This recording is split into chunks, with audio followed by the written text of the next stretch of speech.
안녕하세요. 다빈치 꿈찾기에 오신 여러분 환영합니다. 네, 저희는 중앙대학교 입학 홍보대사 카운셀러인 경제학부 강수민, 영어학과 김정훈입니다. 네, 이렇게 더운 날씨에 저희 중앙대학교를 찾아주신 여러분 감사합니다. 오늘 행사의 성공적인 개최를 위해서 지난주까지 내리던 비가 그친 것 같아요. 네, 그럼 간단하게 저희 소개를 해볼까요? 저희 소개에 앞서서 혹시 그 다빈치 전형이라고 들어보셨어요? 네, 물론이죠. 바로 저희가 중앙대학교에 합격한 전형이잖아요. 그렇죠? 네, 저희는 중앙대학교 입학 사정관 전형 중 하나인 다빈치 인재 전형으로 입학을 했습니다. 사정관님 앞에서 떨리는 마음으로 면접 봤던 때가 진짜 엊그제 같은데, 이렇게 저희가 다빈치 꿈찾기 사회를 보고 있는 지금이 감회가 새롭습니다. 네, 맞아요, 수민씨. 제가 면접 봤을 때 얼마나 떨었는지 몰라요. 네, 하지만 준비한 대로 마음껏 저를 보여드렸고, 마지막으로 입학사정관님께 드렸던 말이 떠오르네요. 그게 뭔데요? 중앙대학교에 합격해서 제 열정을 보여드리겠습니다 라고 말했었죠. 그 열정 아직도 가지고 계신가요? 네, 당연하죠. 입학사정관 제도로 합격했다는 자부심을 가지고 열정적으로 대학생활을 하고 있습니다. 그 대표적인 예로 지금 중앙대학교 입학 홍보대사와 대학교 입학사정관제 학생연합의 대표로 고등학생들을 위한 활동을 하고 있습니다. 그렇게 활동도 많이 하시는데 또 정우 씨는 학점까지 좋으시네요. 이제 여자친구만 있으면 네, 아무나 가져가주세요. 네, 수민 씨도 똑같죠? 네, 저도 마찬가지로 다른치로 들어와서 공부도 열심히 하고 교내 활동도 열심히 하면서 즐거운 대학생활을 만끽하고 있습니다. 네, 저희 소개는 이것으로 마치기로 하고요. 오늘 일정에 대해서 소개를 해드리겠습니다. 오늘 순서는 이곳 대강당에서 진행되는 1부 전체 행사와 오후 법학관 각 강의실에서 진행되는 2부 정근별 행사로 나뉩니다. 1부 순서는 총장님의 환영사와 입학처장님께서 중앙대학교 및 입학 전형 소개가 준비되어 있습니다. 마지막으로 차정민 선임 입학사정관님께서 오늘 행사와 관련된 몇 가지 안내사항을 알려드리도록 하겠습니다. 이렇게 1부가 끝나면 점심 식사가 제공되며 1시부터는 본인이 신청한 전공 강의실에 직접 찾아가서 참여하시면 됩니다.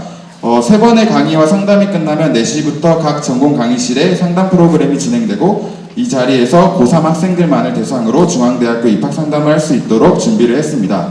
네, 그럼 이제 본격적으로 시작을 해볼 텐데요. 여러분 준비되셨나요? 네! 안 됐나 봐요. 준비되셨어요? 네! 네, 그러면 이제 힘찬 박수와 함께 지금부터 중앙대학교 다빈치 꿈찾기 프로그램을 시작하겠습니다. 네, 먼저 1부 순서는 오늘 자리를 빛내주신 내빈들을 소개해드리는 순서를 가질게요. 먼저 중앙대학교 이용구 총장님께서 자리를 빛내주셨습니다.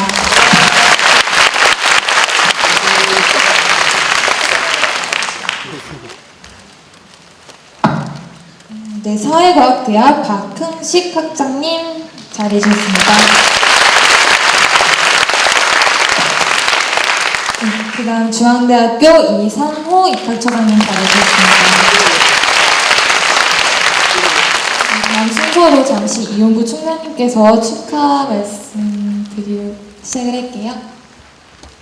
앞으로 모시겠습니다. 박수 부탁드립니다.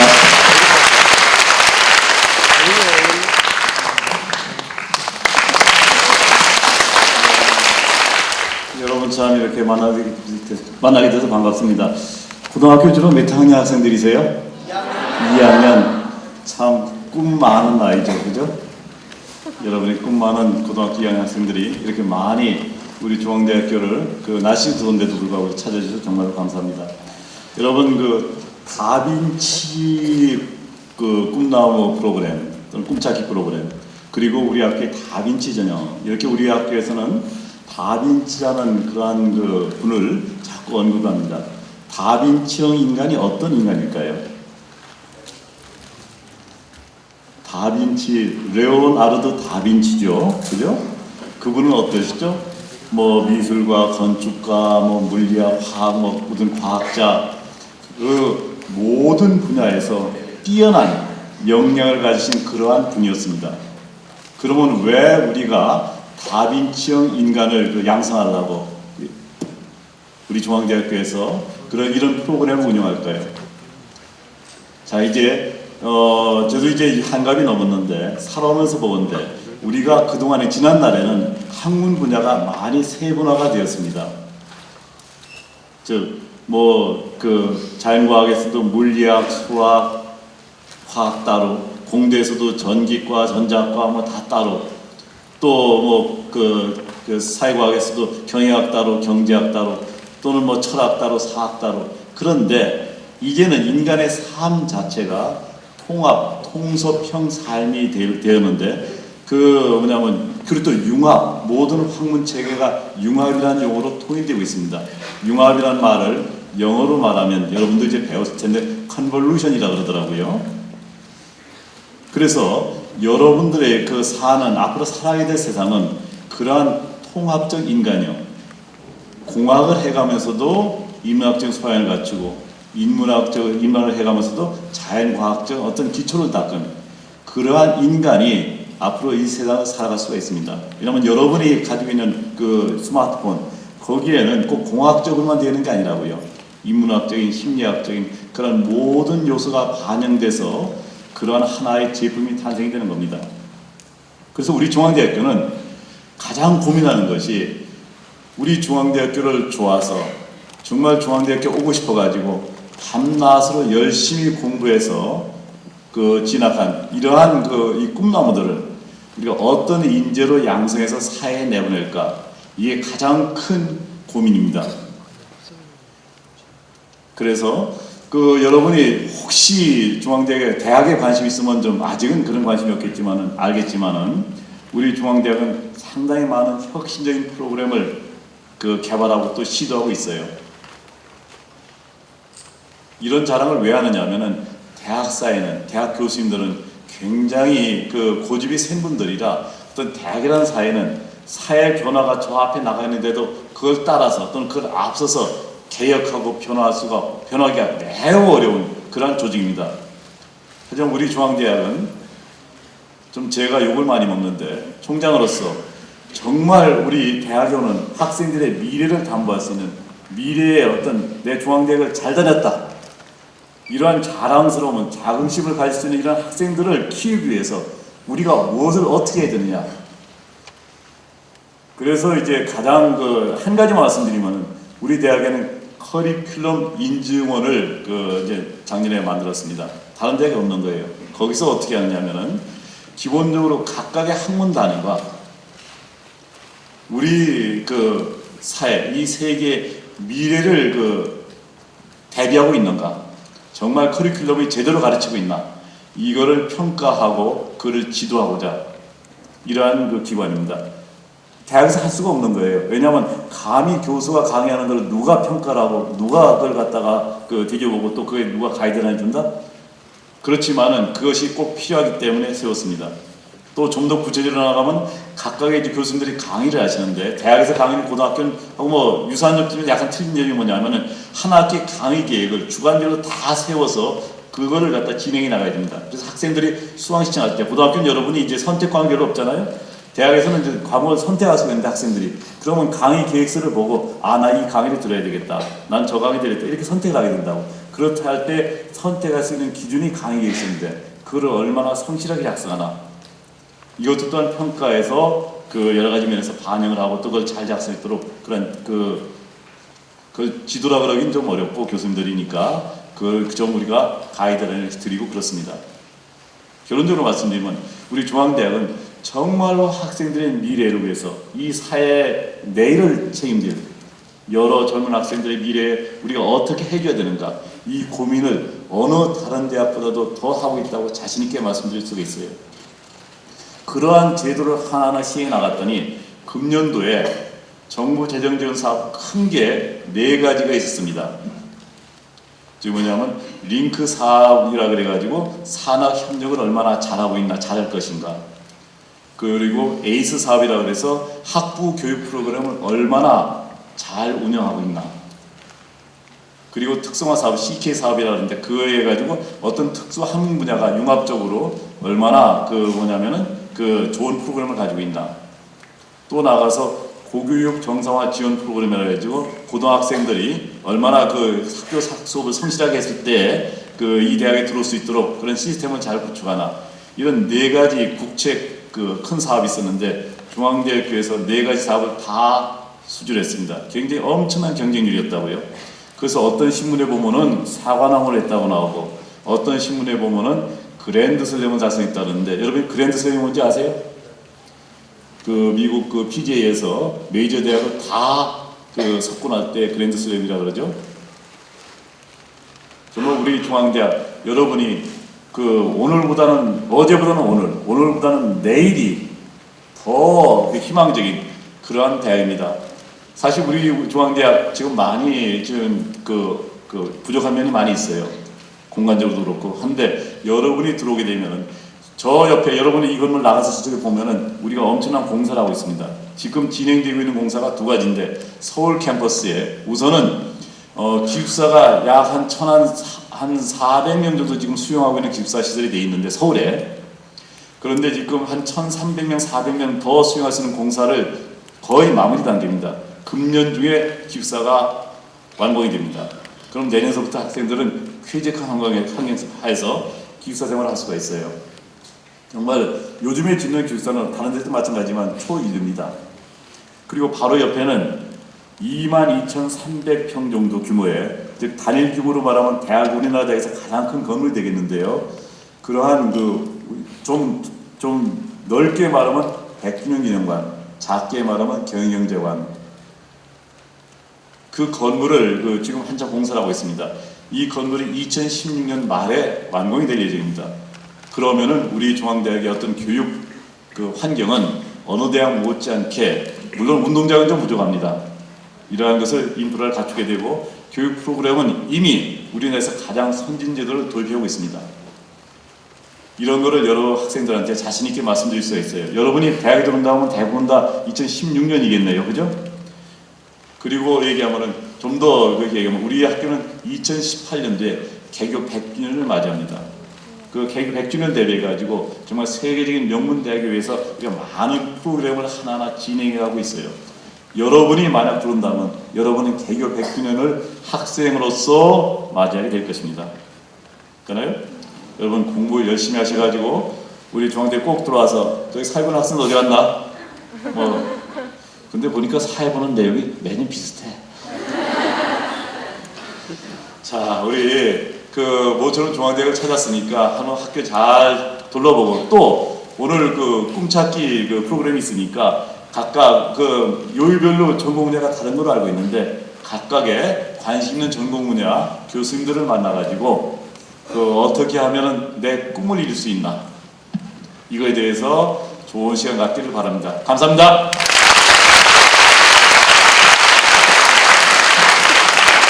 네, 총장님의 축사 잘 들었습니다. 네, 여러분 총장님 말씀 들으니 정말 중앙대학교 오고 싶어지죠? 여러분은 중앙대학교 하면 어떤 이미지를 가지고 있으세요? 네, 저는 제가 고등학교 때 중앙대학교 하면 별들의 학교라고 생각을 했어요. 아마 연극영화학과가 유명하기 때문인 것 같은데 연극영화학과 본인은 어떤 선배님이 계신가요? 네, 저희 아까 선배님으로는 김수현, 그다음에 고아라, 그다음에 소녀시대 수영 유리 맞죠? 그다음에 현빈, 박신혜 이런 선배님들이 계십니다. 네, 그러면 이런 선배님들을 학교 다니면서 마주칠 수 있는데 그러면 학교에 입학을 해야겠죠? 중앙대학교가 어떻고 입학을 어떻게 해야 하나? 다음으로 이산호 입학처장님을 모시고 중앙대학교의 미래와 입학 전형의 안내를 듣는 시간을 갖도록 하겠습니다. 박수로 맞이해 주세요.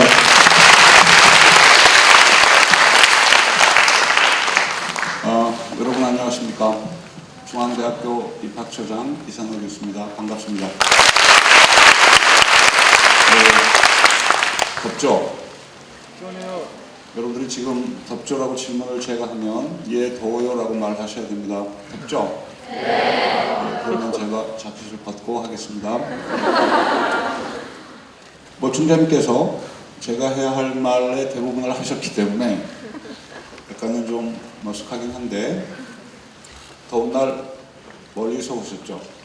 주로 고1, 고2 학생들이 많을 것이고 고3 학생 손 한번 들어볼래요? 고3도 있어요. 그죠? 이제 여러분들이 전공 탐색해서 미래에 내가 어떠한 공부를 해야지만이 잘 살 수 있을까? 우리 중앙대학교 학생들에게 조사를 해보면 대략 80% 이상의 학생들이 내가 대학을 졸업하고 좀 더 안정적인 직장을 얻어서 편안하게 잘 살고 싶다 라고 말한다는 말이죠. 그럼 우리가 한번 생각을 해봐야 하는 것이 미래 시대에 대비해서 과연 내가 무엇을 공부하고 어떻게 공부를 해야 하는가, 이런 것들이 상당히 중요한 문제가 될 수 있어요. 또 하나는 뭐 이를테면 학생은 몇 살이에요? 18살. 여성은 나이를 물어보면 그렇게 쉽게 대답해 주는 거 아니에요, 그렇죠? 여러분들은 아직 사회화가 덜 된 고등학생이라 바로 답이 나오죠, 그죠? 학생은 앞으로 몇 년을 더 살 수 있을 것 같아요? 82년을 더 살게 되어 있습니다. 그렇다면 지금부터 여러분들이 향후 5, 6년 동안 어떻게 준비를 하고 노력을 하느냐에 따라서 나머지 75년의 인생이 걸려있다. 이런 관점에서 보면 여러분들은 지금 아주 엄중한 시점에 놓여있다. 동의하실 수 있겠습니까? 그렇죠. 그럼 과거 이 사회가 어떻게 변화해 오고 있고 나는 무엇을 해야 하나?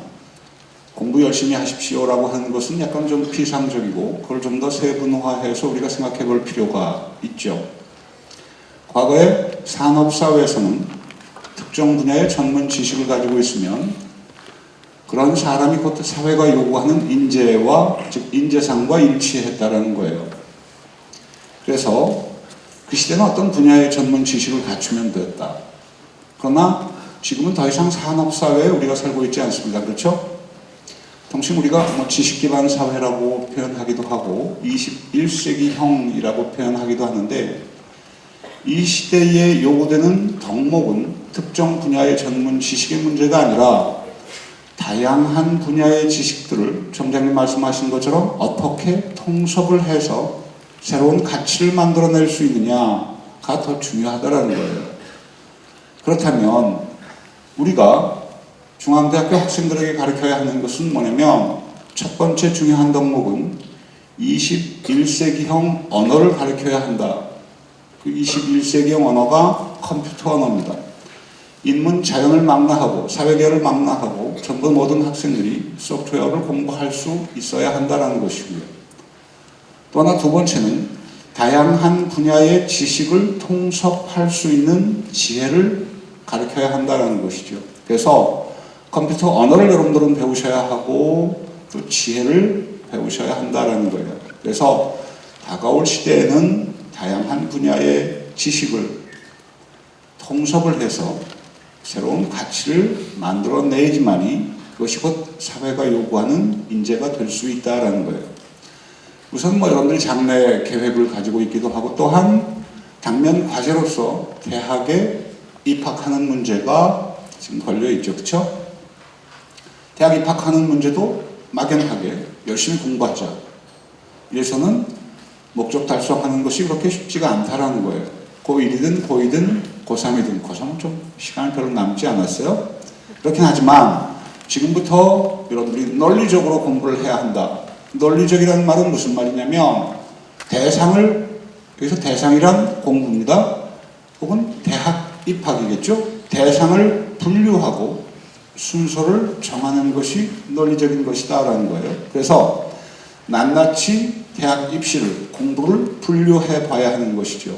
그래서 어떤 것이 가장 중요하냐, 나에게 지금 현재 있어서 그것을 분류해서 순서를 정해준다. 1번으로 삼을 수 있어야 한다라는 거예요.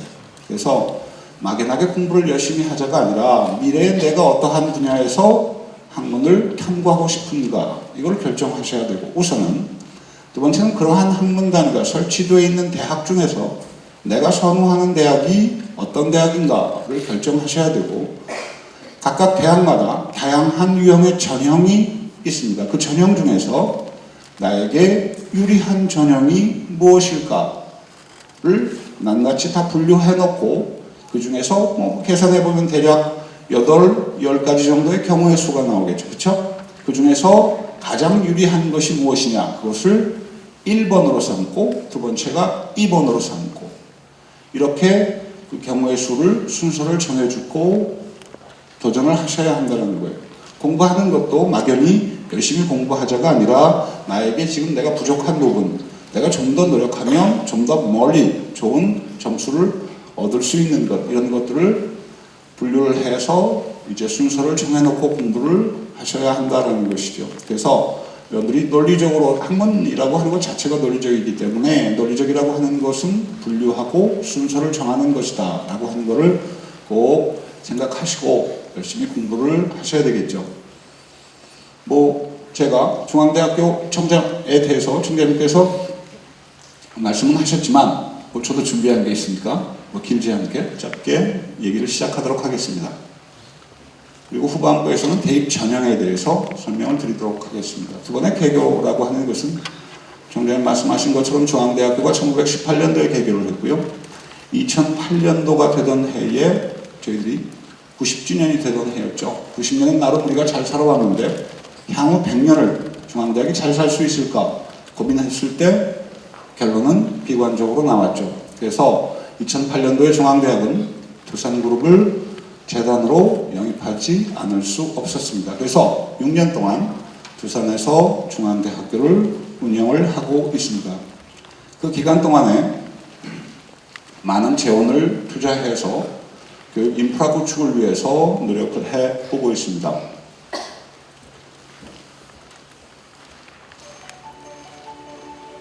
첫 번째 변화라고 하는 것이 학과의 절반을 통폐합했다. 이 얘기는 뭐냐면 기존의 학문 단위를 반으로 줄여서 통폐합을 했다라고 하는 것인데요.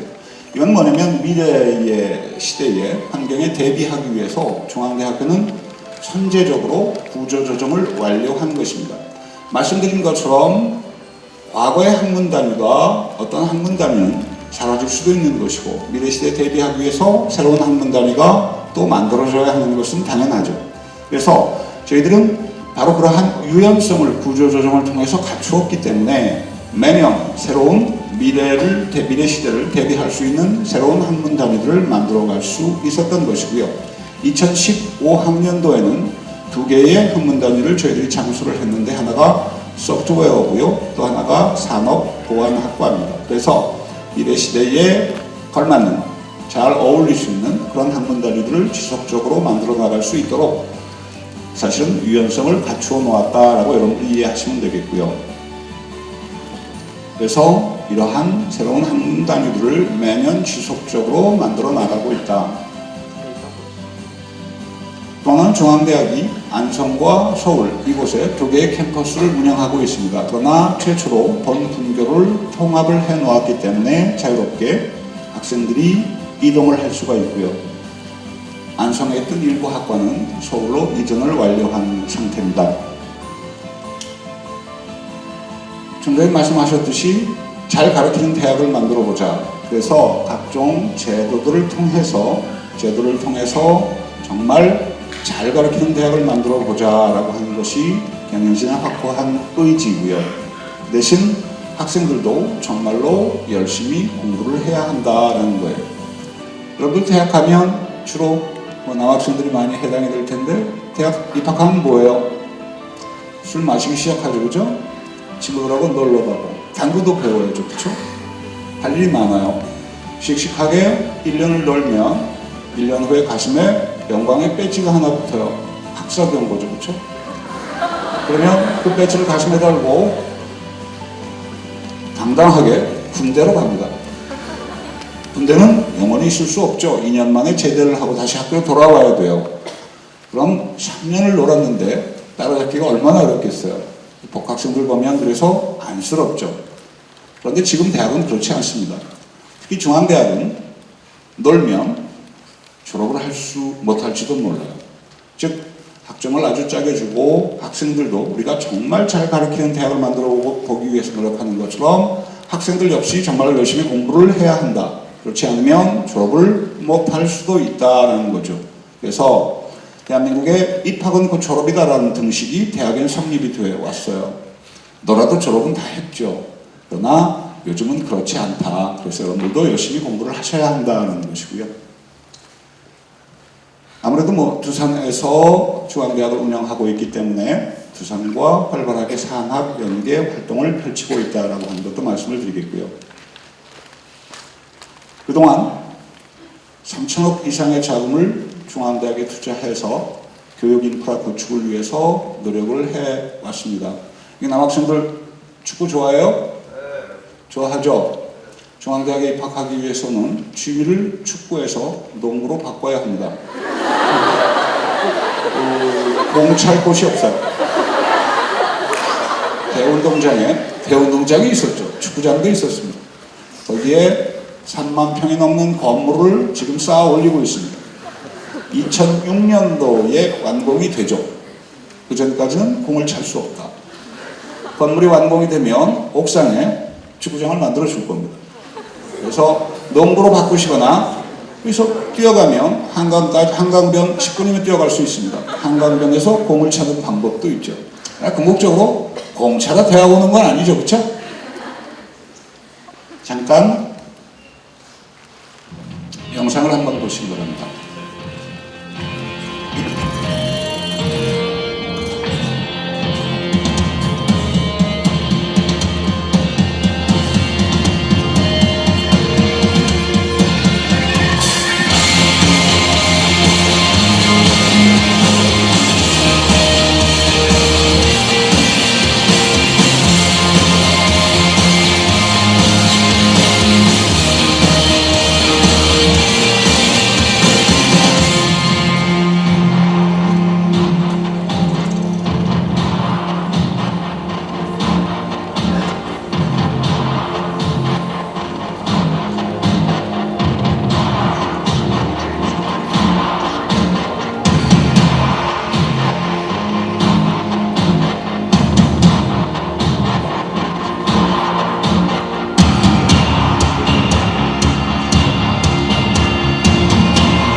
짧게 보셨습니다. 중앙대학교의 변화죠. 그래서 과거에 학교에 오셨던 분은 요즘에 와보시면 엄청난 변화를 실감하실 수 있고요. 바로 그러한 노력 덕분으로 외부에서의 각종 평가에서 좋은 반응을 얻고 있다라고 말씀드릴 수 있겠고요. 이러한 분야에서 나름 중앙대학이 열심히 한다라고 평가를 받고 있습니다. 이처럼 학교는 엄청나게 성장을 해가고 있죠. 그런데 학생은 어떨까요? 학생도 더불어 성장할 수 있는 각종 제도를 통한 지원을 통해서 노력을 하고 있습니다. 여러분들 공대 아름이 알아요? 공대 아름이 몰라요? 오래전에 광고가 있었는데 여러분들은 그때 아마 요만했을 거예요. 그렇죠? 그런데 중앙대학교 공과대학에 김아름 양이 입학을 했어요. 이 학생이 융합공학부 11학번으로 다빈치형 인재 전형으로 입학을 했죠. 1학년 때부터 학부 연구생으로서 교수와 함께 실험실에서 연구를 했고 현재 대학 4학년 1학기를 마친 상황에서 이런 성과를 냈다라는 거예요. 두 번째, 지금까지 7학기 동안 2,700만 원의 장학금을 받았다. 현재 한국 사회에 반값 등록금 이슈가 있습니까? 없습니까? 있죠? 여러분들 대학 등록금 너무 비싸다고 생각하세요? 뭐라? 여러분들 때는 합격만 시켜주세요. 등록금은 제가 마련할게요. 뭐 이런 자세가 필요한데 그러다 막상 합격증을 받는 순간 왜 그렇게 등록금이 비싸냐고 그때 얘기할 거예요. 그런데 지금은 일단 입학하고 싶어요가 우선 해야 합니다.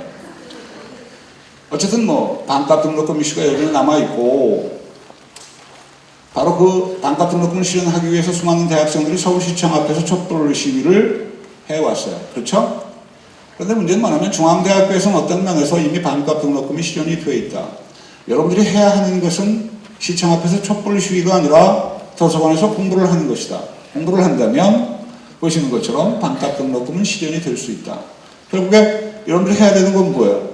공부를 하는 거예요. 그렇죠? 공부를 하면 실현이 될 수 있다. 또 하나는 중앙대학교 경영진의 확고한 의지 중에 하나가 뭐냐면 중앙대학교에서 경제적인 문제로 학업을 중도에 포기하는 학생이 한 명도 나오지 않도록 해야 하겠다라는 의지를 가지고 계십니다. 그렇기 때문에 여러분들은 열심히 공부하는 것이 반값 등록금을 실현하는 것이다 라고 말씀을 드리고요.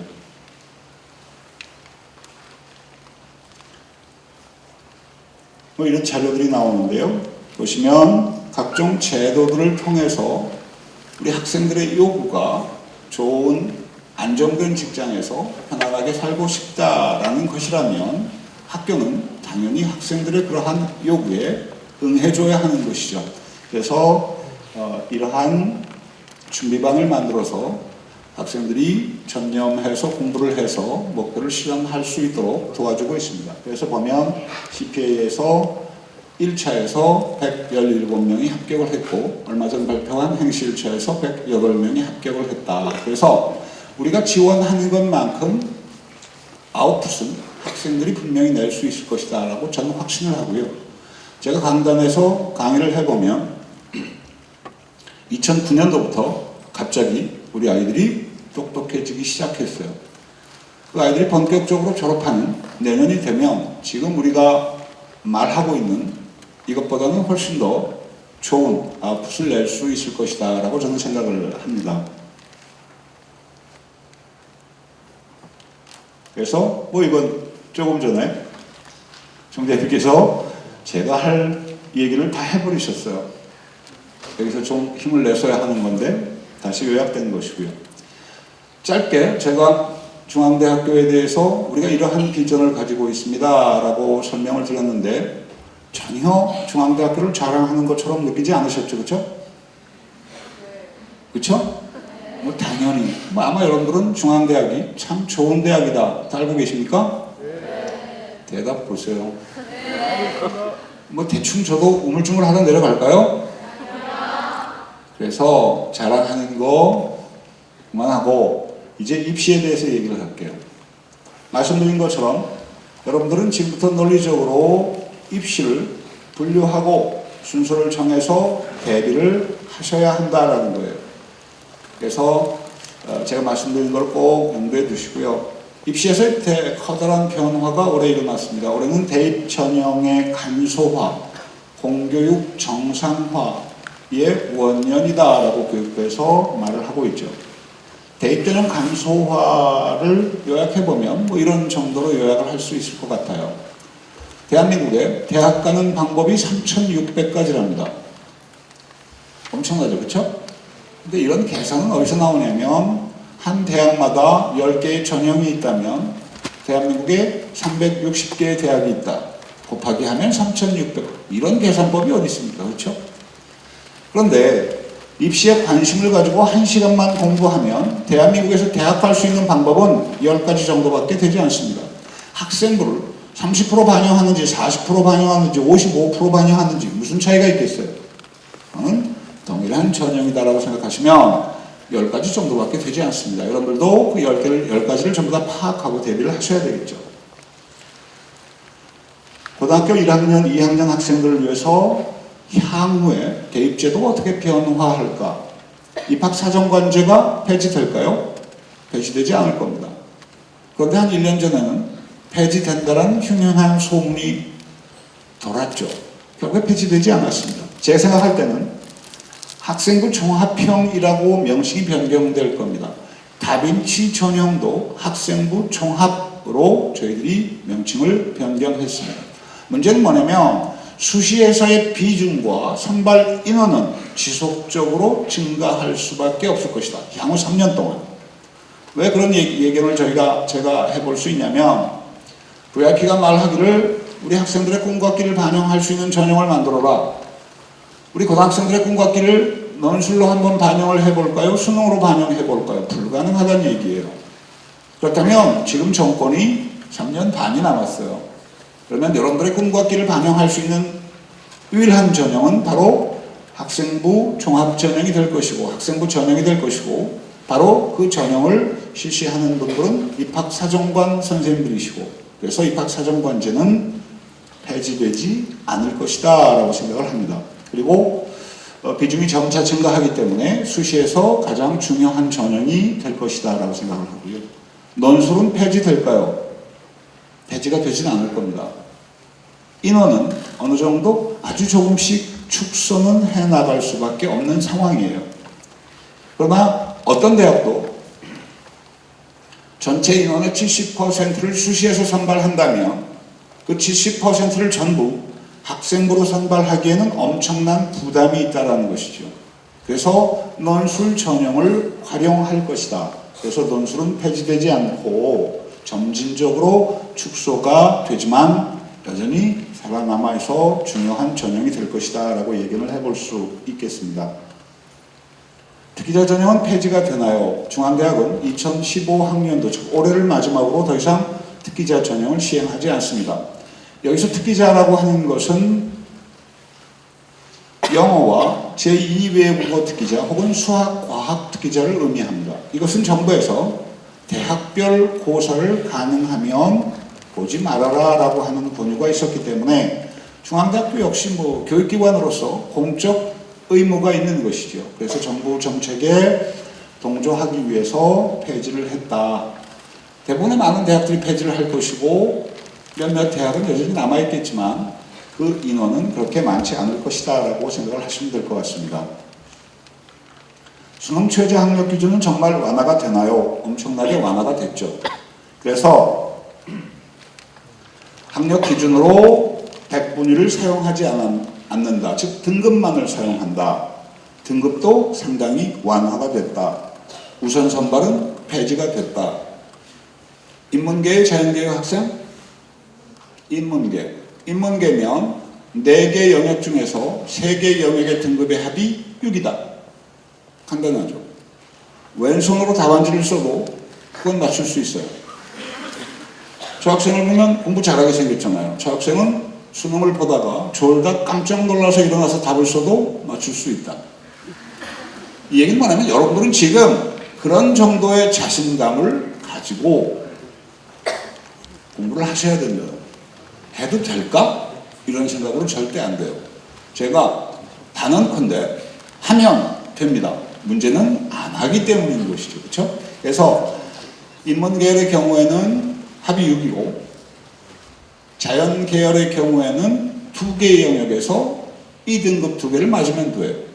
그렇기 때문에 그렇게 어려운 것이 아니다. 따라서 수능 최저 학력 기준은 완화되었다라고 얘기할 수 있습니다. 정시 모집 인원이 늘어날까요? 늘어나지 않을 겁니다.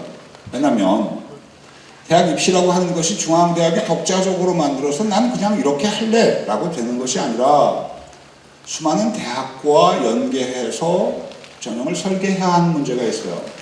그럼 중앙대학 입장에서 보면 이를테면 경쟁대학이 있잖아요. 그렇죠? 중앙대학의 경쟁대학이 어디라고 생각해요? 하버드. 좋아요. 근데 전형은 다르죠. 그렇죠? 그런데 우리가 수시에서 경쟁대학이 70% 정도를 선발하는데 우리는 30%만 뽑겠다. 이런 상황이 되면 어떤 문제가 생기냐면 정시에서 우수 자원의 부족 현상이 나올 수도 있는 겁니다. 바로 그러한 이유 때문에 급격하게 정시 모집 인원을 증가시킬 수가 없는 거죠. 따라서 여러분들은 수시가 70% 대략 70%의 비중이기 때문에 난 수시 포기하고 정시로 할래. 이거는 자신한테 주어진 기회에 70%를 날리는 꼴이 된다는 것이죠. 그래서 정시와 수시를 천천히 분석을 하고 분류를 해서 준비를 하셔야 하는 것이죠. 대학 입학 어디서부터 어떻게 시작할까요? 제가 말씀드린 것들을 잘 생각해 보시고요. 하나 도움이 될 수 있는 것은 2가지입니다. 수능은 여러분들이 학교 공부를 열심히 하고 EBS 특강을 계속 듣고 열심히 공부하면 점수를 잘 받을 수 있어요. 그런데 수시는 70%의 수시 비중을 차지하는 수시는 그러한 정도가 없다라는 애매모호함이 존재하고 있다는 것이죠. 그래서 우선은 중앙대학에서 논술 가이드북을 85,000부를 만들어서 배포를 완료했습니다. 학생부 전형 가이드북을 만들어서 대략 5만 부 정도를 일부를 배포할 예정에 있습니다. 지금 고등학교 3학년 학생은 반드시 봐야 하는 것이고요. 1, 2학년 학생이라도 중앙대학교 홈페이지에 들어오면, 입학처 홈페이지에 들어오면 다운을 받아서 볼 수가 있어요. 아니면 여러분들이 학교에 이미 배포가 완료된 상태이기 때문에 구할 수 있으면 구해서 반드시 보셔야 한다라는 거예요. 그래서 며칠 전 언론에 나온 것처럼 중앙대학교가 정말 착한 대학이다. 고등학생들에게 모든 정보를 다 제공하고 스스로 공부할 수 있도록, 즉 공교육 정상화를 위해서 노력하고 있다는 평가를 받고 있습니다. 대표적으로 두 가지 책을 제가 추천을 드리는데 구할 수 있으면 구하셔서 반드시 읽어보시는 것이 좋다라고 말씀을 드리고요. 그래서 여러분들의 입학을 도와드리겠다는 취지에서 저희들이 활동을 열심히 하고 있습니다. 이제 제가 간단하게 설명드린 것이고 마지막이에요. 그림 잘 그렸죠, 그렇죠? 어때요? 제가 입시에 대해서 여러분들한테 설명을 하면서 저도 마음이 아프죠. 여러분들 나이에 이런 학생들을 모아놓고 논리적으로 살아라, 분리와 순서다, 열심히 공부해라, 짠한 얘기예요. 그 얘기를 저도 교육자이기 때문에, 입학처장이기 때문에 안 할 수는 없고 열심히 했습니다만은 여러분들이 이렇게 생각해 보세요. 과거의 산업사회에서 한 우물을 파야 물을 얻는다 이렇게 얘기했어요. 뭐 그런 얘기 알고 계시죠? 그런데 스피노자가 뭐라고 얘기했냐면 그 옛날에 나는 깊게 파기 위해서 넓게 파기 시작했다라고 얘기를 했어요. 어찌 보면 미래 시대에는 바로 이러한 사람이 인재가 될 확률이 훨씬 더 높다라는 거예요. 그래서 마지막으로 말씀드리고 싶은 건 이런 거예요. 여러분들이 분명하게 무엇인가 하고 싶은 게 있다면, 전공하고 싶은 것도 있고 탐구하고 싶은 게 있다면 지금부터 훨씬 더 폭넓게 주변 영역을 함께 공부하셔야 한다라는 거예요. 자연계열이라고 해서 사회과학 책이나 인문학 책이나 문학이나 등한시하지 마시고 열심히 주변의 학문들을 함께 탐구할 수 있도록 하셔야 한다는 것입니다. 제가 꼭 여러분들께 당부 말씀을 드리고 제 설명은 마치도록 하겠습니다. 감사합니다.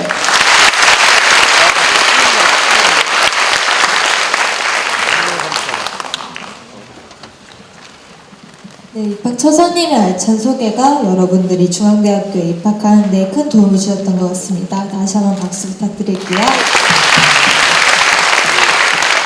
다음으로는 차정민 선임 입학 사정관님께서 오늘 행사와 관련된 몇 가지 안내사항 알려드리도록 하겠습니다. 차정민 선임 입학 사정관님은 박수로 오셨어요. 네, 반갑습니다. 오늘 다빈치 꿈찾기를 찾아주셔서 감사드리고, 미리 홈페이지를 통해서 공지를 했고 오늘 팜플렛 드린 것으로 다시 설명을 드렸습니다만, 다시 한번 주의하실 점에 대해서 또 꼭 알아야 될 점에 대해서 말씀을 드리도록 하겠습니다. 오늘 여기서 이제 점심이 끝나게 되면 1시 10분부터 전공 소개가 있습니다. 저희가 심화형과 일반형으로 구분을 했는데 여러분 아시겠지만 대부분의 학과들은 이제 일반형으로라고 해서 50분짜리 수업이 3번 똑같은 것이 연속으로 3번 진행이 됩니다. 그렇기 때문에 여러분들께서 총 3개를 적어 주셨을 텐데 그 스케줄에 맞춰서 각각 그 강의실로 이동을 해 주시면 될 것 같고요. 심화형은 단 하나 있죠. 심화형 신청하실 분들은 아시겠지만 그 과의 경우에만 3시간 연속으로 다른 내용으로 강의를 한다는 것을 알아주시기 바라고요. 그리고 전공상담과 입학상담이 있습니다. 전공상담은 303동 해당 강의실에서 아마도 이제 50분 중에서 한 40분 정도는 강의를 하고 또 질문을 하는 시간이 아마 10분 정도 있을 겁니다. 거기서 공개적으로 질문을 하셔도 되고요. 아니면 저희가 모두 마치는 시간이 이제 4시 정도에 마치는데 4시부터 5시까지는 각 전공별로 다시 한번 강의실에 가서 자기가 그 알고 싶은 내용에 대해서 대학원생들이 거기가 준비되어 있습니다. 그래서 그분들께 여쭤보시면 될 것 같고요. 점검과 관련돼서 물어보셔야 되고요. 입학 상담에 대해서는 그분들도 사실은 전문가가 아니기 때문에 어떻게 뭐 들어왔어요? 뭐 이렇게 물어볼 수는 있지만 자세하게 올해 뭐 내년, 내후년에 대해서는 안내해 주실 수 없다라고 하기 때문에 오늘 나눠드린 그런 모집 요강이라든지 그런 부분을 잘 보시고요. 또 동일한 시간에 4시부터 5시까지 이 자리에서 이 위에서 입학 상담이 있습니다. 근데 여기는 이제 많은 분들이 한꺼번에 오실 수 있기 때문에 저희가 좀 힘들어요. 그래서 저희가 고등학교 3학년 학생들을 대상으로 좀 더 밀도 높은 그런 강의를 실시할 예정입니다. 상담을 실시할 예정입니다. 그래서 고3 학생들은 많이 와주시면 좋겠고요. 그러면 고1 학생들과 고2 학생들은 좀 더 궁금한 게 있으시다. 오늘 처장님 말씀하셨는데 좀 더 알고 싶다라고 하면 그 모집 요강을 잘 보시고 거기서도 좀 못 찾겠다라고 하신다면 학과 강의실에 보시면 질문지가 있습니다. 그래서 본인 이름 쓰시고 이메일 쓰시고 꼭 궁금한 사항에 대해서는 적어서 제출을 해주시면 제가 나중에 이메일로 다시 연락을 드리는 것으로 하겠습니다. 네. 그래서 이제 5시에 모두 마치게 되면 집으로 자연스럽게 이동을 하시면 될 것 같고요. 참가증 발급이 또 궁금하실 텐데요. 저희가 참가증은 저희가 오늘 신청서를 받아오신 것처럼 중앙대학교 입학처 홈페이지 가시면, 근데 다음 주 월요일 11시부터 다음 주 금요일까지 이렇게 입학처 홈페이지를 통해서 해주시길 바랍니다. 근데 꼭 끝나고 난 뒤에 자꾸만 하시려는 분들이 계실 거예요. 근데 그때는 좀 어려울 수 있으니까 반드시 이 기간을 잘 놓치지 말기를 바라고요. 참가증을 발급하기 전에 간단하게 설문을 할 수 있습니다. 오늘 이 행사가 어떻게 진행됐는지, 만족도가 얼마나 높은지, 내년에 행사에 반영을 하기 위해서니까 반드시 충실하게 답변을 해주시고 그렇게 해야지 온라인 발급이 가능하다는 말씀을 드립니다. 그리고 오늘 만약에 신청서를 안 가져오셨다 그러시는 분들은 504호 입학처 504호 입학처가 아니라 303동 504호로 가시면 본부가 있습니다. 본부가 있기 때문에 거기서 반드시 해주시기 바라고요. 여기 지금 빨간 벽돌 건물이 저희가 301동 저희가 위치한 중앙문화예술관이고요. 옆에 건물입니다. 좀 큰 건물 301동 법학관 건물이 있어요. 거기에 들어가시게 되면 바로 6층이고요. 거기가 1층이 아니라 6층이고 거기서 이제 엘리베이터가 전충 운행되니까 관련 해당되는 강의실을 찾아주시기 바랍니다. 근데 저희가 엘리베이터가 3대밖에 없다 보니까 조금 시간이 딜레이가 될 수 있습니다. 그러면 계단으로 많이 이용을 해주시면 될 것 같고요. 아까 말씀드렸지만 재반상 어떤 출격증이라든지 참가증이라든지 그런 거 안 가져왔을 때는 504호 5층에 있는 504호로 하시기 바랍니다. 저희가 이제 마치게 되면 밖에 나가실 때 저희가 이제 음식을 제공을 하게 되는데요. 반드시 강의실에 들어가셔가지고 거기서 식사를 하시기를 부탁을 드립니다. 왜냐면은 어제도 보면은 밖에서 먹고 거기서 그냥 버리는 경우가 있는데 여러분 예비 중앙인으로서 자세는 지켜야 되기 때문에 반드시 강의실에서 드시기를 바라고요. 저희 보시면 나가시다 보면 오른쪽에 카페가 있어요. 근데 카페에서도 드시기를 말아주시고 거기는 저희하고 상관이 없습니다. 그리고 카페 옆에 보시면 중앙대학교 포토존이 만들어졌어요. 중앙대학교에 멋있게 포토존이 만들어졌으니까 여유 있게 나가시면서 거기서 사진도 찍으시면 되겠습니다. 어제가 무슨 날이었죠? 네? 중복이었죠. 근데 닭고기 다 드셨나요? 네, 아니요라고 대답을 하셔야 되는 거예요. 안 드셨죠? 네, 그래서 저희가 삼계탕을 준비를 못했고 KFC 징거버거. 네, 지금 저희가 맛있게 징거버거 세트를 준비했으니 맛있게 드시고 마지막까지 사회자의 말의 통제를 따라주시기 바랍니다. 감사합니다.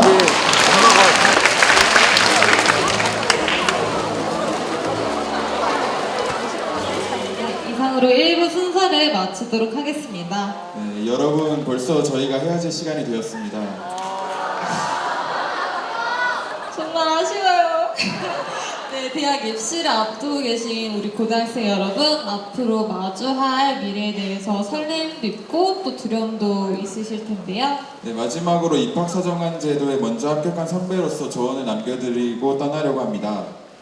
올해부터 학생부 종합 전형으로 불리우는 입학 사정과 전형이 뭐 스펙으로 합격할 수 있다고 생각을 하셔서 봉사 활동이든 어학 성적이든 그냥 양적으로만 쌓으려고 그런 시도를 하는 학생들이 많은 것 같아요. 네, 다비치 전형으로 합격한 저희가 말씀드릴 수 있는 건 무조건 스펙을 쌓으려고 하지 마시고 자기 진로에 맞추어서 하고 싶은 일을 하게 되면은 저절로 스토리가 완성된다는 것입니다. 주변에 억지로 맞지 않는 과를 성적에 맞추어 선택한 학생들은 막상 대학교 와서 정말 힘들어 하더라고요. 그렇게 준비된 스토리를 밑바탕으로 이제 자기소개서라던가 먼저 준비를 잘 하시다 보면 여러분도 어느 순간 저희가 이렇게 서 있는 이 자리에 서 계실 거라고 생각을 해요. 실제로 합격생을 대상으로 OT를 진행했었는데요. 다빈치 꿈찾기 행사에 참여한 학생은 손을 들어주세요 그랬더니 상당수의 학생들이 손을 들었더라고요. 그래서 그것처럼 여러분이 내년이라던가 내후년이라던가 똑같은 신뢰로 한번 OT를 참여해 보시길 바랍니다. 네, 여러분이 꿈꾸는 대학교 캠퍼스 2015년 이후 중앙대학교 캠퍼스에서 꼭 만나기를 바랍니다. 추가로 입시에 대한 상담이나 궁금한 점이 있으시면 중앙대학교 입학 홍보대사인 카운슬러의 페이스북이나 블로그에 오셔서 언제든지 저희를 찾아주세요. 네, 남은 일정도 여러분께 유익한 시간이 될 테니 활발한 참여 부탁드립니다. 네, 그럼 저희는 이만 물러나도록 하겠습니다. 지금까지 방송이 김정훈이었습니다. 감사합니다.